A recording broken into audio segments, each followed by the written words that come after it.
لا حول ولا قوة إلا بالله. اللهم نعرف بأوامرك والملائكة المقربين وافتح لنا وحدك وعلى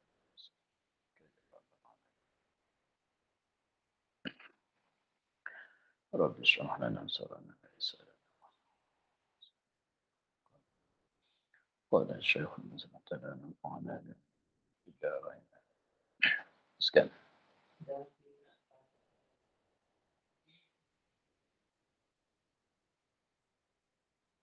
Dan sunat pada sembahyang sunat itu meniatkan nafliyahnya. Nafliyah. Yang betul pada tulisan itu nafliyah. Dan sunat, yakni disunatkan pada sembahyang sunat. Pada sembahyang sunat meniatkan nafliyah. Meniatkan nafliyah itu dikatakan ta'arud. Itu sebut kata sunat itu adalah sunat. Usalli sunnata at-tarawih. Usalli sunnata at-tarawih. Tapi kalau dia memadai itu usalli tarawih saja aku semayang tarawih, itu dah cukup. Tetapi kalau katanya usalli sunnatat tarawih saja aku sembahyang sunat tarawih, itu sunat. Sebut sunat tu adalah sunat. Dan demikian lagi sunat meniatkan ada jika sembahyang itu ada atau qada jika sembahyang itu qada. Sembahyang yang mempunyai waktu ada diqadakan, diqadakan. Sembahyang yang mempunyai waktu itu diqadakan. Kalau sembahyang yang mempunyai waktu diqadakan, maknanya kalau fardu wajib qada, kalau sunat sunat qada.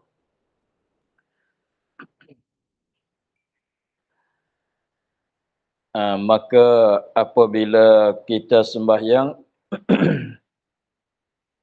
apabila kita niat tu dia katanya dan demikian lagi sunat diniatkan adaan jika sembahyang itu ada ialah sembahyang di dalam waktu walaupun sembahyang sunatnya mempunyai waktu sekalipun dikira katanya tunai.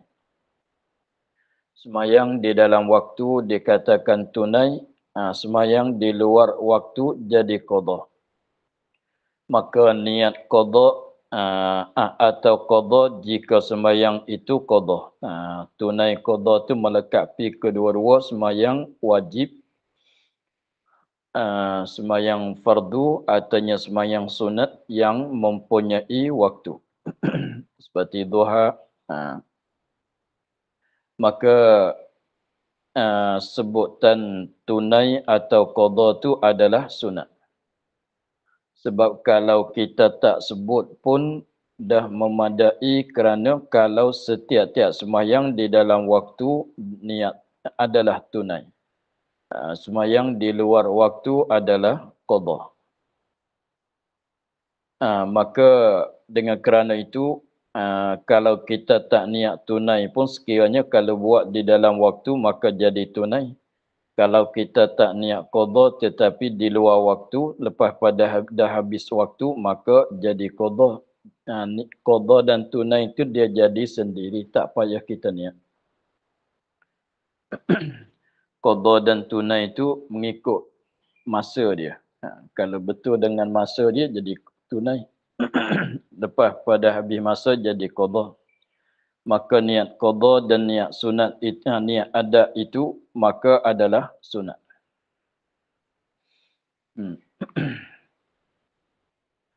Dan demikian lagi sunat diidhafatkan bagi Allah.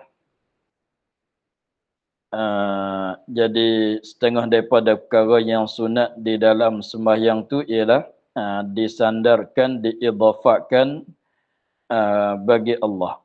Dengan mana kita kata lillahi ta'ala.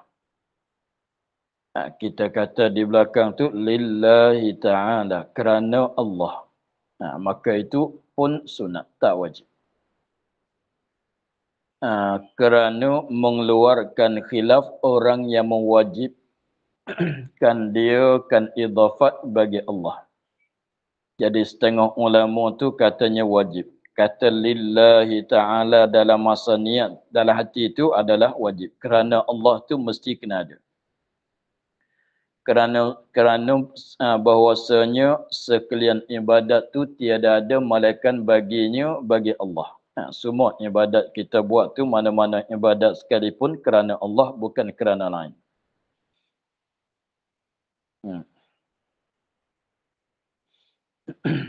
Dan demikian lagi sunat melafazkan niat dengan lidah. Ni kata dengan lidah. Kata dulu belum pada nak niat dalam hati.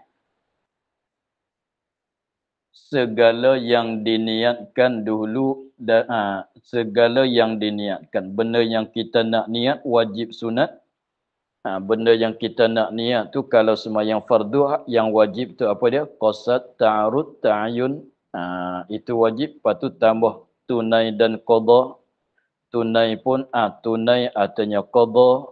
Apa lagi kalau qasar tu kalau wajib kena sebut qasar, kalau jemaah pun jemaah lah.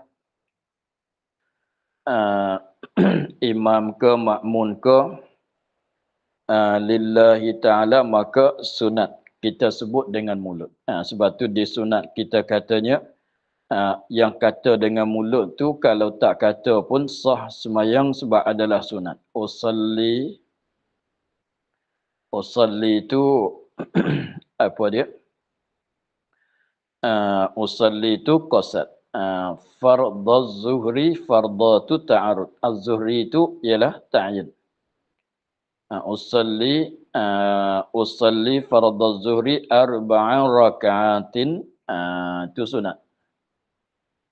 Arba'a raka'atin, 4 rakaat, adaan ke artinya qadaan.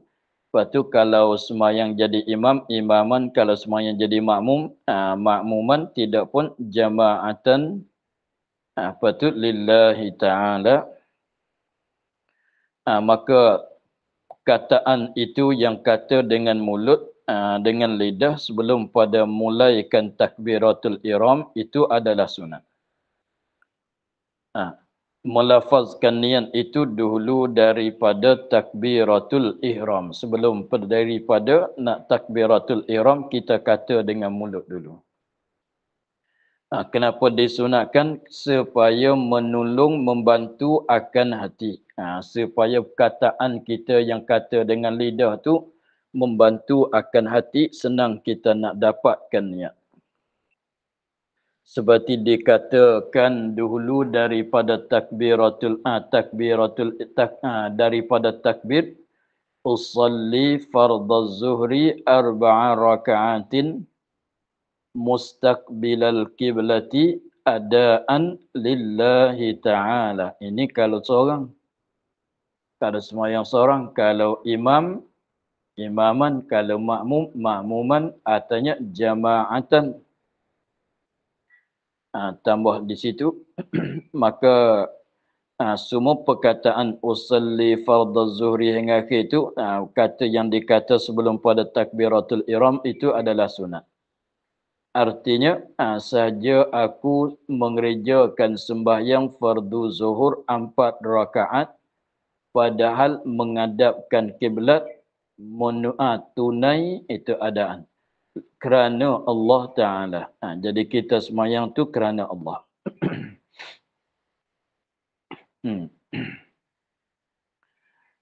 Mas'alatun. Sah sembahyang ada dengan niat qada dan akasnya. Jika ada baginya uzur. Dengan umpama ghaim atau tiada uzur. tetapi dikosadnya akan makna ada dan qada pada lughah. Kerana makna keduanya pada lughah satu jua. Sebab qada dengan ada, kalau pada makna lughah tu makna tunai. Kalau hutang kita bayar. Kalau zakat kita bagi. Bagi zakat tu panggil qada, panggil ada. Kalau hutang kita panggil qada, kita panggil ada. Bahasa Melayu katanya tunai. Qada dan ada tu pada lughah Arab, asal lughahnya ialah makna satu saja. Makna satu saja. Tengok dia katanya bersalahan jika dikosadkan dia maknanya mana ada dan qada pada istilah syarak, atau tiada dikosadkan suatu jua pun, maka tiada sah sembahyang kerana ia bersenda-senda. Bermain-main dengan ibadat adalah haram, lagi pulanya membatalkan sembahyang. Kerana ia bersenda-senda, ini bermain-main, bersenda-senda, bermain-main dengan ibadat. Maka bersenda-senda, bermain-main dengan ibadat tu adalah haram, lagi pulanya membatalkan sembahyang. Tengok dia katanya masalah, dia katanya mas'alatun sah sembahyang ada. Sembahyang ada, yakni sembahyang di dalam waktu. Sah sembahyang ada, yakni sembahyang di dalam waktu. Dengan niat qada. Padahal ada niat tu niat qada. Dia sembahyang zuhur di dalam waktu zuhur, tetapi dia niat qada. Tapi qada tu qada pada lughah. Dan akasnya, akas tu maknanya sebalik. Maknanya sembahyang di luar waktu selepas pada dah habis waktu tapi niat ada. Petang-petang dekat-dekat maghrib dia baru solat zuhur. Petang-petang dekat maghrib baru dia solat zuhur. Maka dia niat ada. Usalli fardhu zuhri adaan. Maka sah jika ada baginya uzur. Uzur dengan umpama ghaim, ju'ung. Awan tu jadi gelap, tak nampak cahaya matahari. Ghaim tu dengan sebab tak nampak matahari, jadi maknanya kita perkatanya pukul 5 petang dia baru salat zuhur. Sebab tak nampak matahari. Dia ingat pukul 2 baru. Padahalnya dah pukul 6 dah. Sebab dia tidur, dia tak nampak matahari dengan sebab ghaim, maka jadi katanya sembahyang dia tu terlepas daripada habis waktu dengan sebab ada keuzuran. Atau tiada uzur, maka sah semata. Ada uzur, tidak ada uzur, sembahyang tunai, sembahyang di dalam waktu tapi niatnya qada. Sembahyang di luar waktu tetapi niatnya ada, maka sah. Tapi nak dikaitkan dengan sah itu, tetapi dikosad akan makna ada dan qada pada lughah. Kerana makna keduanya, makna ada dan qada pada lughah satu saja, makna tunai kedua-dua. Jadi tak mengapalah kalau qada makna lughah, kalau ada makna lughah. Maksud dianya makna lughah, niat ada di luar waktu, niat qada di dalam waktu, sekalipun sah sembahyang dia. Niat sembahyang dia tu sah. Apabila niat sembahyang tu sah, maka sembahyang itu pun sah. Gitu ya. Tapi kalau sembahyang di dalam waktu adaan, kita sembahyang di dalam waktu, lepas tu kita niat adaan. Kalau pakai makna lughah pun jadi, pakai makna syarak pun jadi. Sah. Begitu juga kalau sembahyang selepas pada dah habis waktu, apabila sembahyang selepas pada dah habis waktu, dia niat qada, dia niat qada. Maka qada itu, qada pada lurah pun jadi, qada pada syarak pun, pada makna syarak pun jadi, qada pada makna lurah pun jadi. Sebab betul pada lurah, betul pada makna syarak. Kalau sekali lagi, kalau di dalam waktu dia niat adaan, maka adaan yang dia niat itu betul dengan makna lurah, betul dengan makna syarak. Tetapi kalau sembahyang di luar waktu, niat adaan tapi adaan pada lurah, maka sah.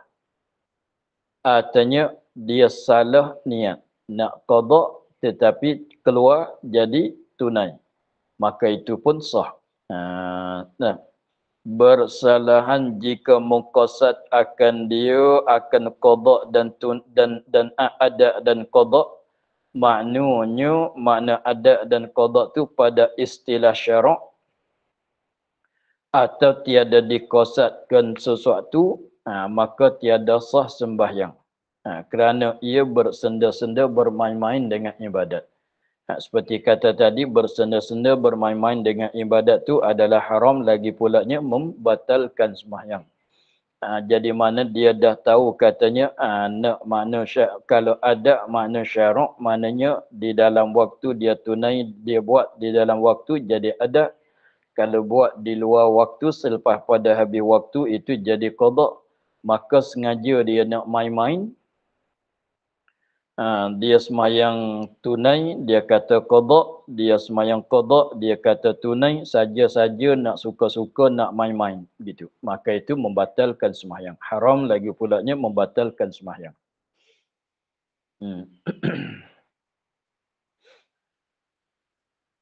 Dan atas mana ini, yakni sah ada dengan niat qada, dan akasnya mengambil imam Barizi tak kala ditanya orang kepadanya daripada seorang lelaki terhabas ia pada tempat yang kelam 20 tahun lamanya,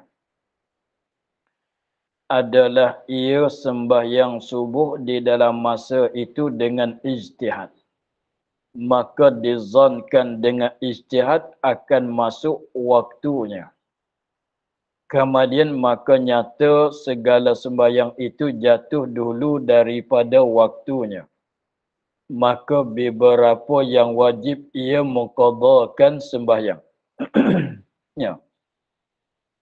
Maka jawab ia dengan katanya, tiada wajib atasnya melainkan qada satu sembahyang jua, iaitu yang akhir, kerana tiap-tiap sembahyang itu jatuh ia pada jatuh ia akan jadi qada daripada subuh yang dahulunya. Hingga beginilah, kerana sah sembahyang qada dengan niat ada seperti yang telah lalu.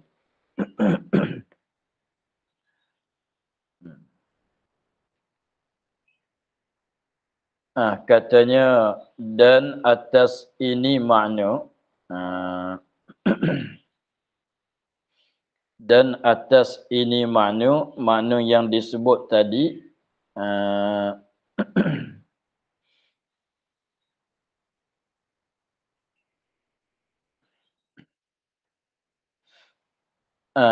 dan atas ini makna, atas makna ini, apa makna ini? Yakni sah ada. Ini sah sembahyang ada. Nak kena tambah. Sah ada ni sah sembahyang ada. Sah sembahyang ada, sembahyang tunai dengan niat qada. Padahal dia tu niat qada, dia sembahyang zuhur di dalam waktu, tetapi dia niat qada. Tapi qada itu pada lurah. atau akas. Ah. Atas mana inilah mengambil Imam Barizi. Mengambil ini beramal oleh Imam Barizi, mengambil menggunung oleh Imam Barizi tak kala ditanya orang kepadanya. Apabila ada orang tanya dia. Tanya masalah apa? Daripada seorang lelaki. Seorang lelaki itu macam mana dia?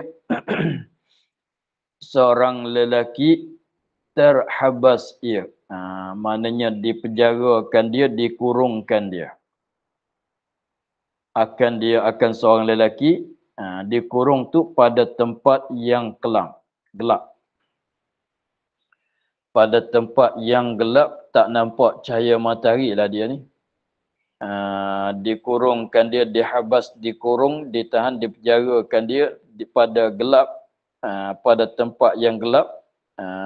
Maksud gelap di sini tak nampak cahaya matahari, tak boleh nak tahu waktu sembahyang. Walaupun kalau kita katanya buka lampu sekalipun.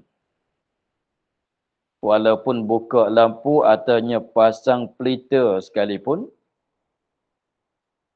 tetapi kalau duduk kat dalam bilik pun, apa yang boleh buatnya pelita, apa yang boleh buatnya lampu. Tak boleh tengok cahaya matahari, tak boleh tahu juga waktu solat masuk ke tak masuk, sekarang waktu mana, kalau lampu, kalau pelita, tak tahu juga. Nah. Jadi maksud dengan kata pada tempat yang kelam tu, maknanya tempat yang tak boleh dia nak berdalil, nak tengok cahaya matahari yang boleh menentukan waktu sembahyang. Lepas tu, jadi dia tu terhabas, terkurung. Macam itu dikurungkan dia tu lamanya 20 tahun. Lamanya. Lama dia tu dia kena habas.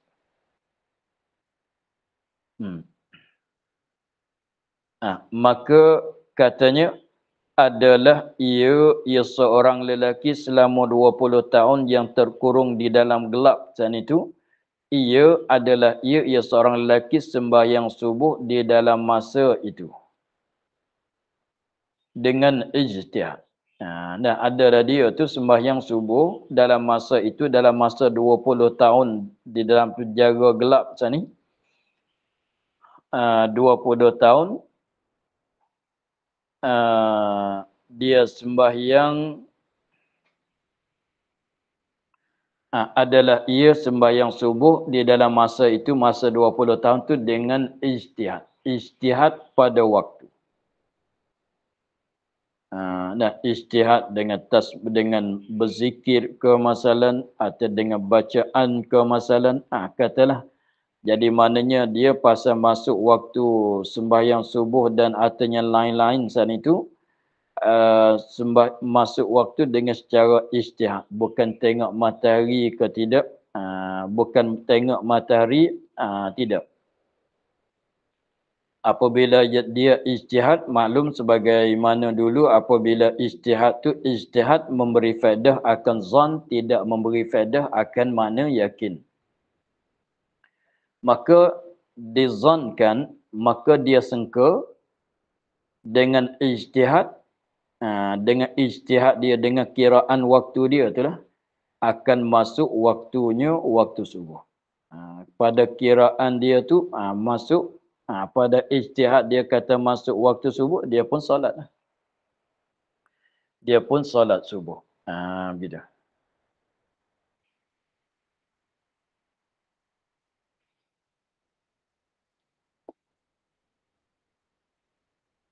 Kemudian selepas pada itu, maka nyata segala sembahyang itu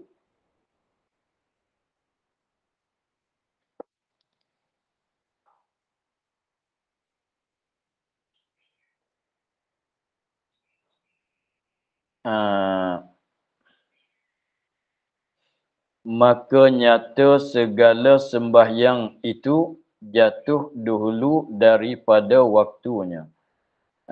Jadi maknanya selepas pada dia sembahyang dengan keadaan ijtihad pada waktu, maka selepas pada tu nyata bagi dianya bahawa sembahyang dia tu berlaku jatuh belum pada waktu. Dah.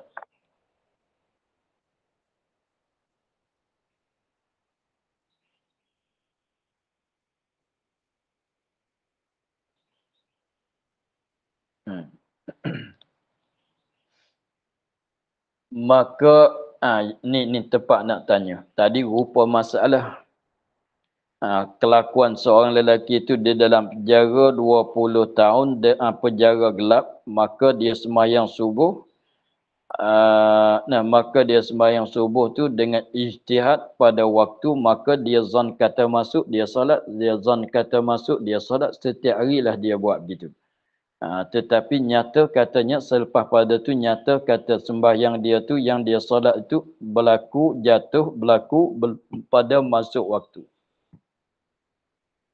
Maka nak tanyanya, maka beberapa yang wajib ia mengqadhakan sembahyang.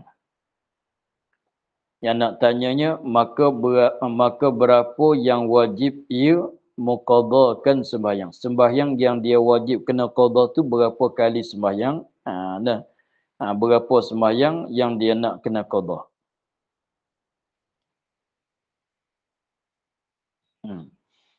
Maka jawab ia Imam Barizi.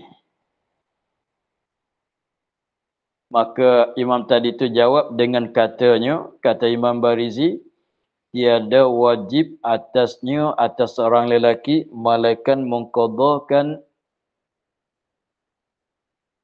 malaikat mengqadha satu sembahyang jua. Wajib dia tu mengqadhakan sembahyang satu saja. Iaitu satu sembahyang tu yang akhir.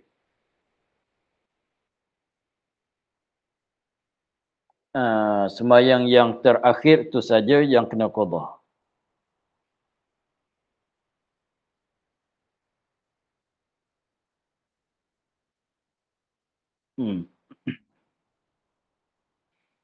Kenapa jadi satu saja tu? Kerana tiap-tiap sembahyang itu jatuh ia akan jadi qadha.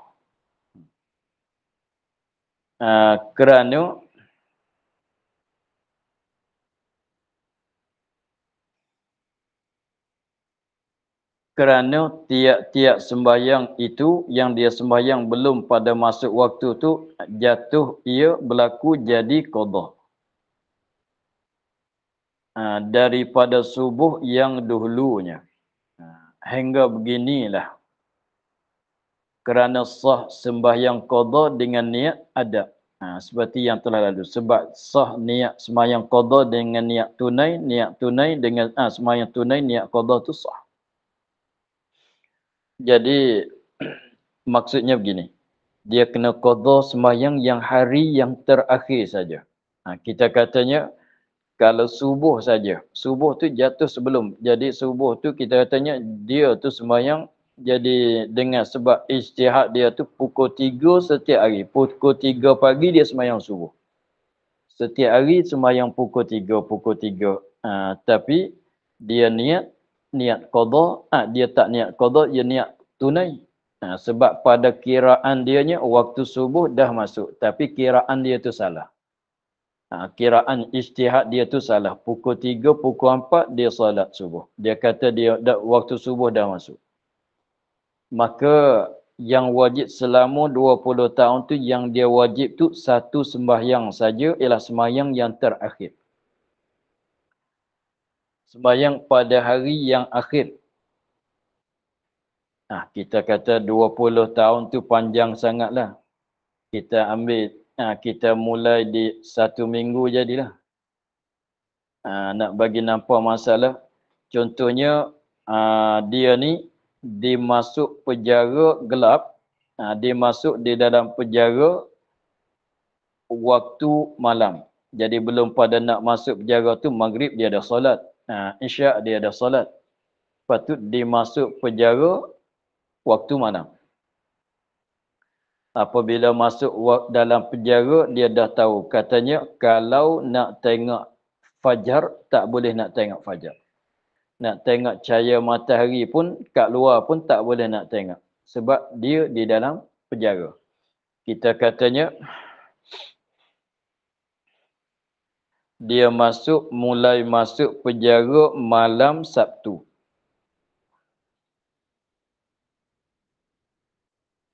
Malam Sabtu. Dia masuk penjara tu malam Sabtu. Malam Sabtu lah.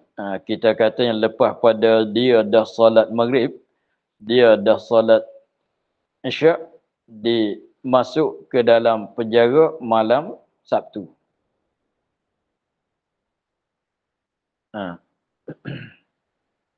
Maka pagi Sabtu tu, pagi Sabtu,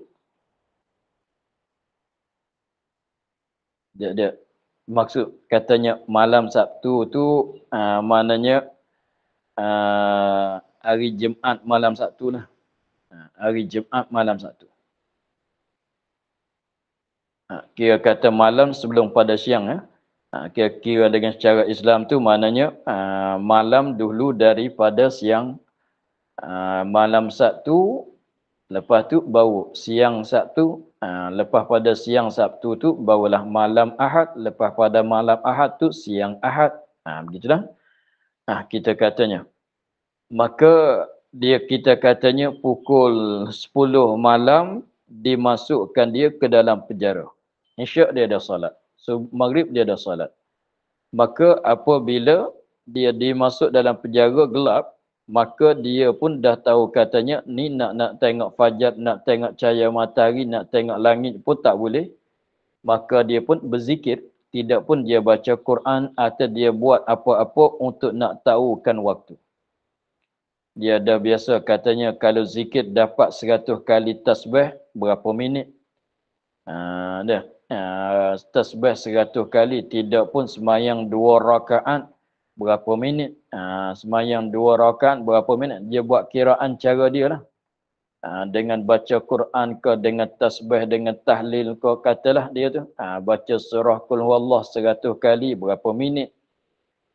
Misalnya, dia pun buat kiraan ijtihad cara dia, tiba-tiba sampai pukul 4 malam, dia ngikut hitungan dianya, kata subuh dah solat. Subuh dah solat.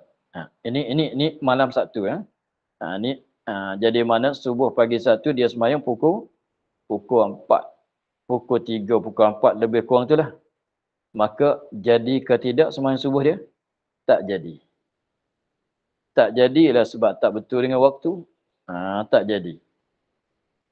Maka masuk pula malam Ahad pula. Datang malam Ahad, pagi Ahad pukul 3 pagi, dengan ijtihad dia solat subuh. Solat subuh pagi Ahad. Tak betul dengan waktu subuh. Maka solat subuh pagi Ahad diganti subuh pagi Sabtu. Begitu. Tapi dia niat tunai, tapi yang tunai pagi Ahad tu dia jadi qada yang tak jadi pagi Sabtu.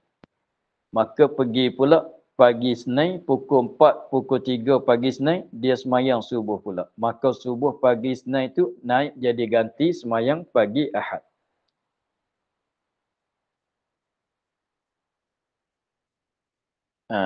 Jadi pagi Senin tu tak, maka naik pagi Selasa pula, yang pagi Selasa naik jadi malam pagi Senin, subuh pagi Senin. Jadi qada yang tu. Maknanya apabila hari Jumaat dia dikeluarkan daripada penjara. Maka yang dia kena qada mana? Yang akhir ni saja. Sebab kita katanya yang pagi Ahad naik jadi malam Sabtu, yang pagi Isnin jadi yang Ahad, yang Selasa naik jadi yang Isnin, jadi qada bagi Isnin. Selasa jadi qada bagi Isnin, Rabu jadi Selasa jadi qada bagi Selasa, yang Khamis jadi qada bagi Rabu, yang pagi Jumaat, yang pukul 3 Jumaat tu jadi qada bagi Khamis. Maka tengah hari Jumaat dikeluarkan pada petiara. Mana dia kena qada berapa? Satu kali saja. Ialah subuh yang pagi Jumaat. Sebab apa dia? Itulah mana katanya apa dia? Tiada wajib atasnya malaikan mengqada satu sembahyang jua, iaitu yang terakhir. Kita katanya pagi tengah hari Jumaat tu dikeluarkan daripada penjara. Maka dia kena qada subuh untuk hari Jumaat saja. Sebab dia katanya Jumaat tu dia tak solat. Sebab dia sembahyang pukul 3 pagi Jumaat tu dinaik kepada hari Khamis. Yang Khamis naik pada Rabu. Ganti-gantinya begitu. Jadi sembahyang yang terakhir itulah dia nak kena qada, sebab pada maknanya dia sembahyang pada pagi Jumaat tu dia tak sembahyang subuh. Kerana tiap-tiap sembahyang itu jatuh ia jadi qada. Jadi jatuh ia akan jadi qada daripada sembahyang subuh yang dulu, yang hari sebelum belum pada dia. Sebab tu yang pagi Ahad jadi qada bagi pagi Sabtu. Yang pagi Isnin jatuh jadi qada bagi katalah hingga beginilah. Kenapa boleh kata begitu? Kerana sah sembahyang qada dengan niat niat ada seperti yang telah lalu tadi. Begitulah.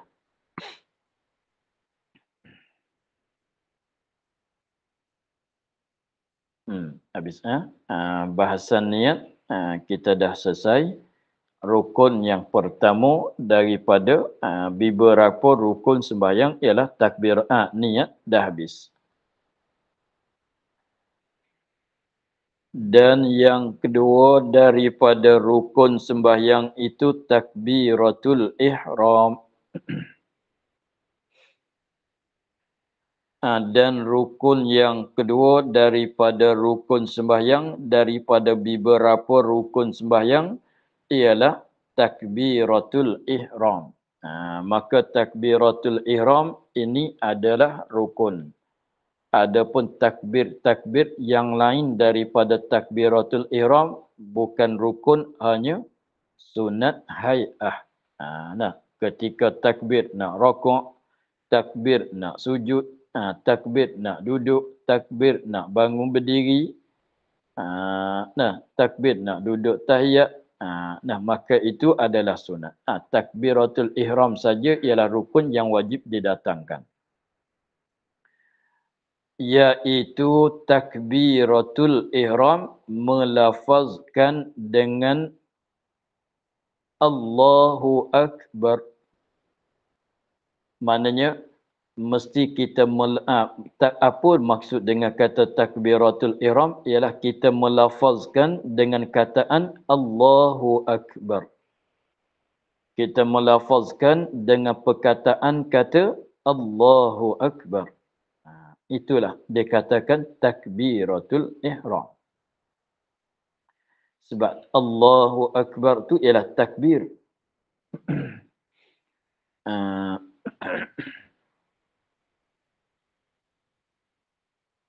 Lepas tu kenapa panggil takbirah? Ada ta tu pula sebab satu kali. Sebab satu kali dia benda ni kalau nak tunjuk, nak bagi faham kata satu, benda isim jenis, kalau nak bagi faham makna satu, dia masuk ta. Lailatul Qadri. Lailun malam. Lailun malam. Kalau kata lailun, kita maklum bahasa Arab kata malam-malam tu apa dia bahasa Arab? Lailun. Lail itu malam. Tapi kalau kita nak bagi faham kata satu malam, Kalau lailun tu makna sebelah malam, waktu malam. Tak tahu kata berapa. Dah. Tak tahu kata berapa malam. Tetapi kalau nak cerita katanya satu malam saja, kena kata lailah.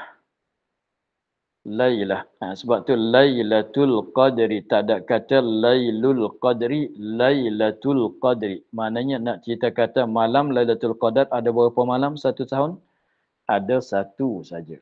Semalam saja. Sebab tu satu malam saja.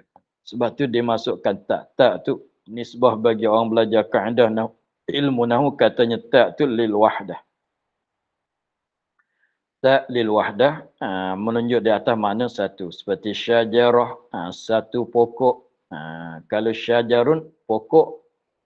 Kalau nak cerita kata satu, syajarah. Kalau namlun, kalau ayam apa ni? Dajaj. Dajaj. Bakorun, kalau lembu, apa dia lembu? Bakar. Bakar tu lembu. Bakar tu lembu. Tetapi kalau nak cerita kata seekor lembu, tak boleh cerita tak boleh kata bakar. Kalau kata bakar tu jenis lembu. Jenis lembu, bukan kambing, bukan gajah. Begitu.